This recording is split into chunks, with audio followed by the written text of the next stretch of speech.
Ito naman yung aming kulungan ng mga pusa. No? Alaga namin ay hindi lang manok, ato, itik. Pati mga cat. So ito may lahi ito. Siamese yata ito at saka ano. Ito matapang. Mukha pa lang.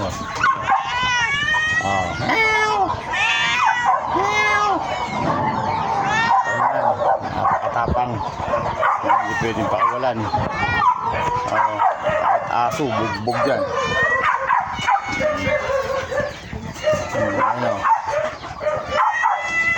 Nakawala na yung iba. Ayun, may nakakulong na manok doon. Nakabang na yung mga puti. Kasi hindi pa tayo nagtagtag ng pagkain.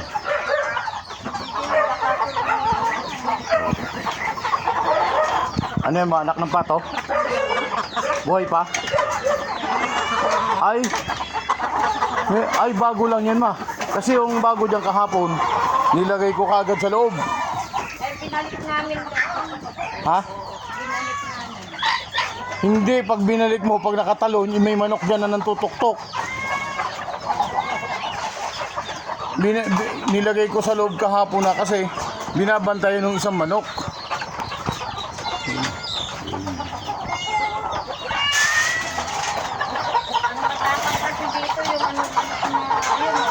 Oo, ano siya, kaya yung nakawala kahapon, inano ko na kaagad.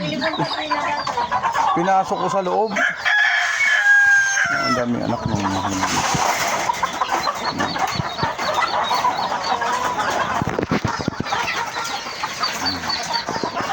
makita ang blood na.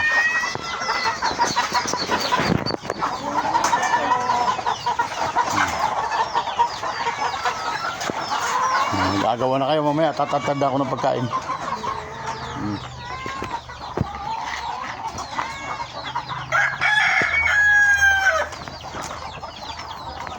Yung ating maliit na gulay-gulayan.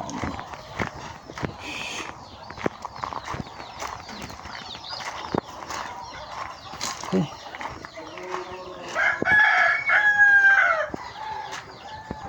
Ito ngayon ang mga ipapakain natin. Isang supot ng mangga. Yan. Ito. Yung asong yan, pakain na natin yan. Hindi na kumakain eh. No? Pakain na kita. Gusto nyo pakain na? Pakain ko na kayo doon sa pato. Gusto mo?